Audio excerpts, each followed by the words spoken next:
Hello बच्चों, कैसे हैं आप लोग। आज के लेक्चर में हम pair of linear equation in two variable का 3.2 का जो लास्ट क्वेश्चन है वो हम देखेंगे। देखो दे रखा है draw the graph of equations. दो इक्वेशन दे रखा है स्टूडेंट, एक दे रखा है हमारे पास दिस वन और एक दिस वन दे रखा है। Determine the coordinate of the vertices of, मतलब इनकी हेल्प से जो हमें ट्रायंगल बनेगा, ठीक है, ट्रायंगल बनेगा उसके कोऑर्डिनेट फाइंड आउट करने बेसिकली, मतलब coordinate of the vertices of triangle form by the lines with X axis, मतलब एक्स एक्सिस के हेल्प से, and shaded the triangular region, और जो ट्रायंगल बनेगा उसको शेडेड भी करना है। ठीक है स्टूडेंट, देखो सॉल्व करते हैं। तो हमारे पास जो दे रखा है x minus Y plus 1 equal to 0, तो इसके हम पहले ग्राफ ड्रॉ कर लेते हैं। आपको तो ग्राफ ड्रॉ करने आता ही है, पहले आपको पॉइंट फाइंड आउट करना पड़ेगा स्टूडेंट। तो पॉइंट फाइंड आउट कर लेते हैं। तो y की वैल्यू निकाल लेंगे, इस y को उधर लेके जाओ, तो y इक्वल टू क्या हो जाएगा, देखो x प्लस 1, और ये y को उधर लेके जाएंगे तो y इक्वल टू कितना हो गया, x प्लस 1। ठीक है, इतनी बात समझ में आ रही है स्टूडेंट। टेबल बना लेंगे, आपको तो बहुत अच्छे से आता है स्टूडेंट ये सब। तो ये आ जाएगा x, y, और ये x and y, x, y। ठीक है, अब क्या करेंगे, x की वैल्यू पुट करेंगे, y की वैल्यू आ जाएगी। तो देखो x की वैल्यू क्या पुट करेंगे, 0 पुट करके देखें, तो 0 पुट करेंगे तो क्या y की वैल्यू क्या देगा, 1 आ जाएगा। तो 0,1 एक पॉइंट मिल गया। ठीक है, x की वैल्यू 0 पुट, -1 पुट करो स्टूडेंट, तो x की वैल्यू -1 पुट करो, -1 प्लस 1, तो y इक्वल टू ये क्या आ जाएगा, 0 आ जाएगा। तो 0 आ गया, -1, 0 आ गया एक पॉइंट। क्लियर है स्टूडेंट। आप क्या पुट कर सकते हैं स्टूडेंट, ठीक है, x की वैल्यू और भी पुट कर सकते हैं। x की वैल्यू 1 पुट करके देखो, x की वैल्यू 1, y की वैल्यू क्या आ जाएगी, 2 आ जाएगी। तो 1, 2 आ गया। क्लियर है स्टूडेंट। तो 3 पॉइंट तो सफिशिएंट है ग्राफ ड्रॉ करने के लिए। ठीक है, अब देखो नेक्स्ट इसका भी हम निकाल लेते हैं, दूसरे का भी। क्या दे रखा है, 3x प्लस 2y माइनस 12। ठीक है, देखो स्टूडेंट क्या दे रखा है, 3x प्लस 2y माइनस 12। ठीक है, तो यहां से भी y की वैल्यू निकाल लेंगे, तो y की वैल्यू क्या होगी स्टूडेंट, तो 2y, इसको उधर लेके जाओ 12, और इसको इधर लेके जाएंगे -3x, तो y इक्वल टू क्या आ जाएगा, 12 माइनस 3x डिवाइड बाई 2 आ जाएगा। ठीक है, 2 क्या हो गया, इसके डिनोमिनेटर में चला गया। अब इसके भी टेबल बना लेंगे। ठीक है, तो y इक्वल टू हमारे पास क्या आया, 12 माइनस 3x डिवाइड बाई 2। तो हम इसका टेबल बना लेंगे स्टूडेंट। ये आ जाएगा तुम्हारा x, y, और ये x, y। ठीक है, x, y आ जाएगा। ठीक है, ये y है। तो देखो हम x की वैल्यू एक बार हम 0 पुट करते हैं। देखो 0 पुट करो, x की वैल्यू 0 पुट करो तो क्या मिलेगा स्टूडेंट, देखो x की वैल्यू 0 पुट किया तो क्या मिलेगा, y equal to 12 minus 3 into 0 divide by 2।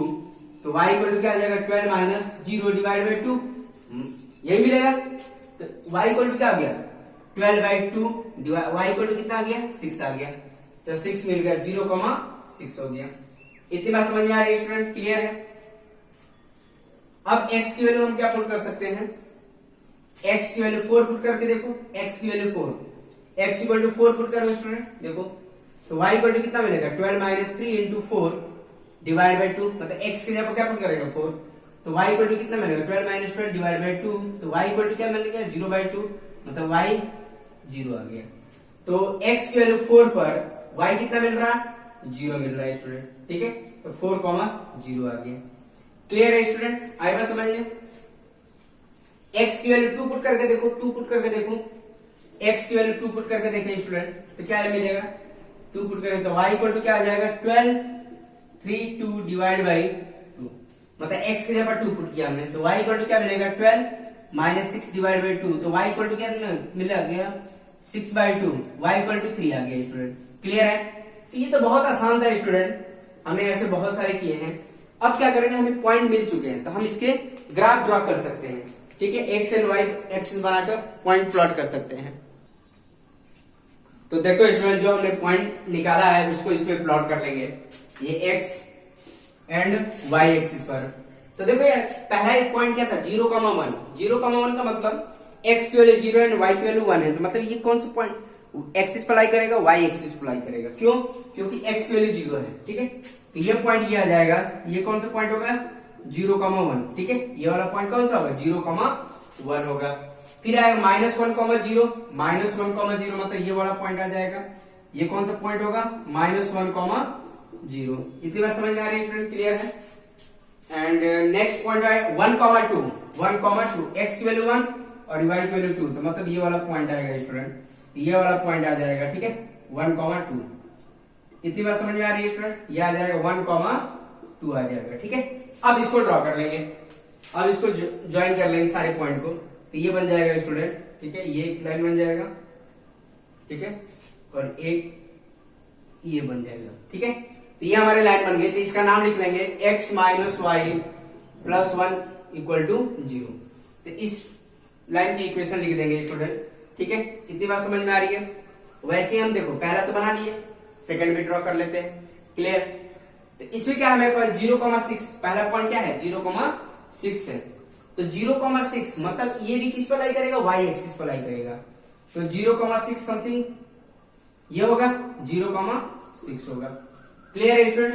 फिर क्या है? 4,0, 4,0, 4,0 ये होगा, 4,0। फिर आएगा 2,3, 2,3, 2,3 ये आएगा स्टूडेंट, 2, ये तुम्हारा 3 हो गया और ये 2 हो गया, समथिंग यहां पर आएगा, तो ये बन जाएगा ये वाला पॉइंट, ठीक है। इतनी बात समझ में आया? तो 3,2 ये वाला पॉइंट होगा। ये कौन सा पॉइंट होगा? 2,3, 2,3। क्लियर है स्टूडेंट? अब सबको ज्वाइन कर लेंगे। अब सारे पॉइंट को ज्वाइन करो, तो ये इसको ज्वाइन करेंगे तो ये देगा, ये बन गया। फिर इसको हम ऐसे ज्वाइन कर लेंगे स्टूडेंट, ठीक है। इसको सही से आप स्केल से ड्रॉ करेंगे तो एग्जैक्ट बनेगा, तो ये बन गया स्टूडेंट, ठीक है। इतनी बात समझ में आई? आप इसके भी इक्वेशन लिख दो, लाइन के ऊपर इक्वेशन लिख दो, 3x + 2y, 3x + 2y -12 = 0, ठीक है। आएगा समझ में स्टूडेंट? तो अब जो हमें इन टू लाइन और x एक्सिस की हेल्प से हमें जो ट्रायंगल मिला है उसको शेडेड भी करना है आपको, ठीक है। शेडेड करके उसके वर्टेक्स भी बताना है। तो वर्टेक्स क्या हो जाएगा? 2,3 माइनस ये वाला पॉइंट कौन सा है? -1,0 और ये वाला पॉइंट कौन सा है? 4,0। तो ये हमें जो ट्रायंगल मिला है स्टूडेंट, इसको शेडेड भी करना है आपको। तो इसको हम शेडेड कर लेते हैं। देखो ये है, ये वाला हमें ट्रायंगल मिला है, ठीक है, ये वाला हमें ट्रायंगल मिला है, तो इसको शेडेड भी करना है स्टूडेंट, ठीक है। वर्टेक्स भी बताना है और शेडेड भी करना है, ठीक है। ये हमें ट्रायंगल मिल गया और वर्टेक्स भी मिल गया, तो हमें कोऑर्डिनेट बताने हो, ठीक है। तो देखो कोऑर्डिनेट हम लिख देंगे, यहां पर डायग्राम से देखने को मिल ही रहा है कि कोऑर्डिनेट क्या होंगे, लेकिन आपको लिखना भी पड़ेगा स्टूडेंट पेपर में, ठीक है। यहां पर हमें क्या लिखना होगा? देखो ध्यान से, we can see that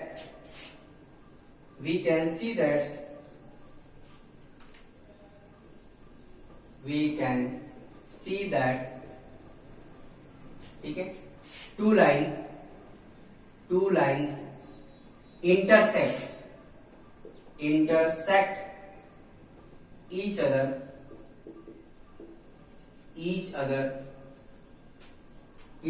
at point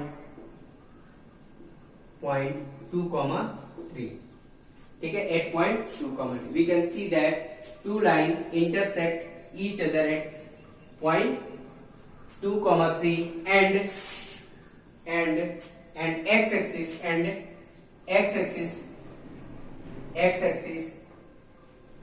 x-axis at point देखो दोनों लाइन आपस में कहां इंटरसेक्ट कर रही थी? 2,3 पर, और x एक्सिस को क्या कहां पर कट कर रही है? -1,0। ये वाला पॉइंट कौन सा है? -1,0 लिखा है मैंने, ठीक है। और ये वाली लाइन कहां पे इंटरसेक्ट कर रही है? 4,0 पर, ठीक है। एंड x एक्सिस को कहां पर कर रही है? -1,0 एंड 4,0। इतनी बात समझ में आ रही है स्टूडेंट? तो हमने देख लिया कि ये वर्टेक्स क्या है, ये वर्टेक्स क्या है, ये वर्टेक्स क्या है। तो कोऑर्डिनेट हम लिख सकते हैं, therefore the coordinates of the vertices of the triangle are 2,3 -1,0 and 4,0। ये हो गए इसके वर्टेक्स है। The coordinate of vertices of the triangle are 2, 3, ठीक है, -1, 0 एंड 4, 0। आई थिंक सबको आ गया समझ में स्टूडेंट, क्लियर है। तो हमारा 3.2 एक्सरसाइज फिनिश हो चुका है स्टूडेंट, क्लियर है। तो 2.3 एक्सरसाइज हो चुका है। अभी तक हमने पेयर ऑफ लीनियर इक्वेशन के हमने ग्राफिकल सॉल्यूशन फाइंड आउट करना सीखा है, ठीक है। ये तो हमने ग्राफिकल ही देखा है, लेकिन मैथमेटिकली सॉल्व नहीं किया अभी। मतलब मैथमेटिकली का मतलब बोले तो एल्जेब्रिक मेथड से हम सॉल्व करना सीखेंगे, ठीक है। अभी तक तो हमने ग्राफिकल मेथड देखा। देखो एल्जेब्रिक मेथड से भी सॉल्व करने का तरीका होता है, उसके हमें 3 मेथड होते हैं, 3 मेथड। सब्स्टिट्यूशन मेथड, ठीक है, elimination method and cross multiplication method, ठीक है स्टूडेंट। तो देखो इसको हटा लेते हैं। अब हम देखते हैं कि मतलब बाय एल्जेब्रिक मेथड से कैसे सॉल्यूशन फाइंड आउट किया जाता है, ठीक है। तो देखो स्टूडेंट, हमने solution pair of linear equation के फाइंड आउट किए। तो ग्राफिकल मेथड से हमने देख लिए कितने solution find out. Graphical method से कैसी सिचुएशन थी, एक तो ऐसे था, इसमें 1 सॉल्यूशन था, फिर दूसरा क्या था, पैरेलल लाइन था, इसमें नो सॉल्यूशन, और तीसरा क्या था, ओवरलैपिंग का था, ठीक है। ये हमने देख रखा, ठीक है, अभी हमने सब पढ़ा है। देखो हमने एल्जेब्रिक मेथड से भी सॉल्व करने के 3 मेथड होते हैं। तो पहला मेथड जो होता है स्टूडेंट, ठीक है, ग्राफिकल मेथड देख लिए। ग्राफिकल मेथड या ज्योमेट्रिकल मेथड हमने देख चुके हैं, ठीक है। अब हमें क्या करना है, एल्जेब्रिक मेथड से सॉल्व करने का तरीका देखें। पहला मेथड है सब्स्टिट्यूशन मेथड, ठीक है, सब्स्टिट्यूशन मेथड, ठीक है। ये क्या है, सब्स्टिट्यूशन मेथड। दूसरा मेथड है एलिमिनेशन मेथड, एलिमिनेशन मेथड, ठीक है। एंड थर्ड मेथड है cross multiplication method, cross multiplication method, cross multiplication method, ठीक है। इतनी बात समझ में आ रही है स्टूडेंट, क्लियर है। तो ये जो आप सब्स्टिट्यूशन मेथड सीखेंगे स्टूडेंट, ये एक्सरसाइज 3.3 है पूरा। 3.3 में हम पूरी एक्सरसाइज में हम सब्स्टिट्यूशन मेथड के बारे में पढ़ेंगे, ठीक है। एक्सरसाइज 3.4 है, पूरा एलिमिनेशन मेथड है। सारे क्वेश्चन हमें एलिमिनेशन मेथड से ही करना है सॉल्व, ठीक है। एंड एक्सरसाइज 3.5 जो है पूरा क्रॉस मल्टीप्लीकेशन मेथड से सॉल्व करना है। उसमें हम सीखेंगे क्रॉस मल्टीप्लीकेशन मेथड होता क्या है, ठीक है। ये तो हम ऑलरेडी पढ़ चुके हैं ग्राफिकल मेथड।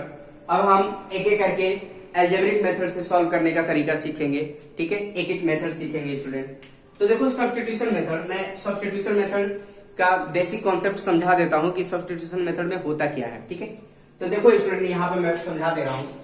तो देखो सब्स्टिट्यूशन मेथड में क्या होता है, जैसे मैंने 2 इक्वेशन कंसीडर किया, जैसे x + y = 5 and x - y = 2। ये हमारे पास 2 इक्वेशन है, ठीक है। इतनी बात समझ में आ रही है स्टूडेंट। 2 इक्वेशन है, इसको हमें किस मेथड से करना है, सब्स्टिट्यूशन मेथड से करना है, ठीक है। तरीका समझिए कैसे करना है, ठीक है। आपको जब तक तरीका नहीं पता होगा तब तक नहीं कर पाएंगे। तो मेन है कॉन्सेप्ट को समझना है स्टूडेंट, ठीक है। तो देखो यहाँ पर हम क्या काम करेंगे कि एक इक्वेशन से, ठीक है, 2 इक्वेशन दे रखा है। तो फर्स्ट स्टेप में क्या करना होता है, स्टेप फर्स्ट, कोई भी एक इक्वेशन लेना, कोई भी जो भी मन आ रहा है वो पहली इक्वेशन भी ले सकते हैं, दूसरी इक्वेशन भी ले सकते हैं। तो मैंने क्या किया, पहली इक्वेशन लिख दिया x + y = 5। यहां से हम कोई भी वैल्यू निकाल सकते हैं, x भी निकाल सकते हैं, y भी निकाल सकते हैं, जो भी आपकी मर्जी है वो x की वैल्यू निकालो या y की वैल्यू कोई भी निकाल सकते हैं। तो मैंने क्या किया, x की वैल्यू निकाली। x की वैल्यू क्या होगी यहां से 5 - y, ठीक है। इतनी बात समझ में आ रही है स्टूडेंट, क्लियर है। हमने x की वैल्यू निकाल लिया 5 - y। अब क्या काम करेंगे सेकेंड स्टेप में, अब इस x की वैल्यू है सेकेंड इक्वेशन में पुट करना है, ठीक है। हमने किससे वैल्यू निकाला है, पहली इक्वेशन से हमने x की वैल्यू निकाला है। अब इस x की वैल्यू सेकेंड वाली इक्वेशन में पुट करनी है, ठीक है। अब क्या करेंगे, put x = 5 - y in equation 2 we get. तो अब यहां पर देखो इस इक्वेशन में देखो ये x की वैल्यू हम इस वाली इक्वेशन में पुट करेंगे। तो हमारे पास सेकंड वाली इक्वेशन क्या है स्टूडेंट, x - y = 2 है। तो x की जगह पर क्या पुट करेंगे, दिस वन वैल्यू। तो x की वैल्यू पुट कर 5 - y = 2। इतनी बात समझ में आ रही है स्टूडेंट। तो एक काम करो, इसमें से देखो सॉल्व कर 5, ये कितना होगा -2y = 2। क्लियर है स्टूडेंट। तो ये क्या हो जाएगा, देखो इसको उधर लेके जाओ, -2y और 2 माइनस 5 ये, ठीक है, 2 माइनस ये 5 हो जाएगा, ठीक है। तो -2i और ये -3 हो जाएगा। तो फाइनली हमें क्या मिल गया, -2i इक्वल टू -3। तो y इक्वल टू कितना हो गया, -3/2। तो y इक्वल टू कितना आ गया, 3/2 आ गया, ठीक है। और देखो माइनस से माइनस कैंसिल हो जाएगा ना स्टूडेंट, माइनस से माइनस कैंसिल हो जाएगा, तो ये आ गया 3/2। क्लियर है स्टूडेंट, आएगा समझ में, ठीक है। अब क्या काम करेंगे, ये जो y की वैल्यू आई है, y की वैल्यू कोई एक इक्वेशन में पुट कर सकते हैं, इसमें भी पुट कर सकते हैं, इसमें भी पुट कर सकते हैं। तो वहां से हमारा x आ जाएगा स्टूडेंट। क्लियर है, आई बस समझ में। तो एक काम करते हैं, इस y की वैल्यू देखो, इसको हटा देते हैं स्टूडेंट, इसको हम 3.4 x और 3.5 में सीखेंगे। 3.3 पूरा चलेगा एलिमिनेशन मेथड, जो मैं ये मेथड आपको समझा रहा हूं, ठीक है। तो देखो यहां पर अब क्या काम करेंगे स्टूडेंट, अब इस y की वैल्यू किसी भी एक इक्वेशन में पुट करिए, इसमें पुट करिए, इसमें किसी में भी पुट करिए। हम पुट करेंगे, पुट y इक्वल टू, ये स्टेप थर्ड है, put y equal to 3/2 in equation, किसमें पुट करना चाहते हैं, फर्स्ट में पुट कर दो, ठीक है। तो x plus y equal to कितना है, 5 है। तो y की वैल्यू क्या पुट किया, x 3/2 इक्वल टू 5। क्लियर है स्टूडेंट। तो x इक्वल टू कितना आ गया, 5 माइनस 3/2, इसको उधर लेके जाएंगे तो माइनस हो जाएगा। तो x इक्वल टू कितना आ गया, इसको सॉल्व करेंगे तो क्या आ जाएगा, मतलब इसको एलसीएम ले लेंगे 2 और ये 10 माइनस 3। क्लियर है स्टूडेंट, आएगा समझ में। तो ये आ जाएगा, देखो 10 ही आएगा, इसको इससे सॉल्व करेंगे तो तुम्हारा 2 5 10, ठीक है। x इक्वल टू कितना आ गया, 7/2 आ जाएगा। इतनी बात समझ में आ रही है स्टूडेंट, क्लियर है। अगर किसी को लगता है कि मेरा आंसर गलत है, ठीक है, अगर मान लो किसी स्टूडेंट को लगता है कि मैंने जो आंसर निकाला वो गलत है, तो एक काम कर लो कि इस दोनों में से कोई एक में पुट करके वेरीफाई कर सकते हैं। कैसे, देखो x plus y equal to 5, ठीक है, left hand side equal to right hand side आना चाहिए। x की वैल्यू क्या है हमारे पास, x की वैल्यू 7/3 पुट करो, ठीक है, 7/2 है, सॉरी 7/2 है, यहाँ पर 7/2 पुट किया। और y की वैल्यू कितनी है स्टूडेंट, 3/2 है। देखो left hand side equal to right hand side आना चाहिए, ठीक है। तो अब यहाँ पर देखो सॉल्व करो, एलसीएम लोगे 2 और ये 7 प्लस 3 5, तो ये क्या है 10/2 5, तो ये भी 5 इक्वल टू 5 आ गया। इतनी बात समझ में आई। तो ऐसे आप वेरीफाई कर सकते हैं किसी भी एक इक्वेशन में पुट करके। अगर लगता है कि मतलब इसमें पुट करना चाहता है कोई स्टूडेंट, इसमें पुट करना चाहता है तो देखो इसमें भी हो जाएगा, करके देखते हैं। देखो इसमें भी पुट कर सकते हैं, देखो वेरीफाई कर रहा हूं, अदरवाइज मेरा आंसर करेक्ट, ये फाइनल आंसर है स्टूडेंट। क्लियर है, मैं वेरीफाई कर रहा हूं कि मतलब हमारा आंसर गलत तो नहीं है, ठीक है। तो यहाँ पे देखो, इसको हम यहाँ पे इसमें भी पुट कर सकते हैं, x minus y equal to 2, इसमें भी पुट कर सकते हैं, इस वाले इक्वेशन में भी पुट कर सकते हैं हम स्टूडेंट। क्लियर है। तो देखो x की वैल्यू पुट करो 7/2, y की वैल्यू कितनी है 3/2, ठीक है। एलसीएम ले लेंगे 2, 7 माइनस 3 2, तो ये कितना आ जाएगा, 7 माइनस 3 कितना होता है स्टूडेंट, 4, 4/2 डिवाइड बाई 2, तो 2 इक्वल टू 2। तो यहाँ पे भी वैलिड है, मतलब इसको जो x एंड y की वैल्यू है इन दोनों इक्वेशन को क्या कर रही है, सेटिस्फाई कर रही है। इसका मतलब हमारा फाइनल आंसर करेक्ट है। क्लियर है स्टूडेंट, आएगा समझ में। तो यही होता है सब्स्टिट्यूशन मेथड, ठीक है। तो जो स्टूडेंट खुद से प्रैक्टिस करना चाहते हैं, एक्सरसाइज 3.3 की क्वेश्चन जो दे रखे हैं आपके बुक में, उसकी प्रैक्टिस करिए स्टूडेंट, ठीक है। तो आज के लेक्चर में हम इतना ही रहने देंगे। आप 3.3 एक्सरसाइज के क्वेश्चनों की प्रैक्टिस करिए स्टूडेंट, ठीक है। अब हम नेक्स्ट लेक्चर में उसके क्वेश्चंस कराएंगे, ठीक है, प्रैक्टिस कराएंगे। तब तक खुद से आप सॉल्व करिए, ठीक है। Okay, thank you.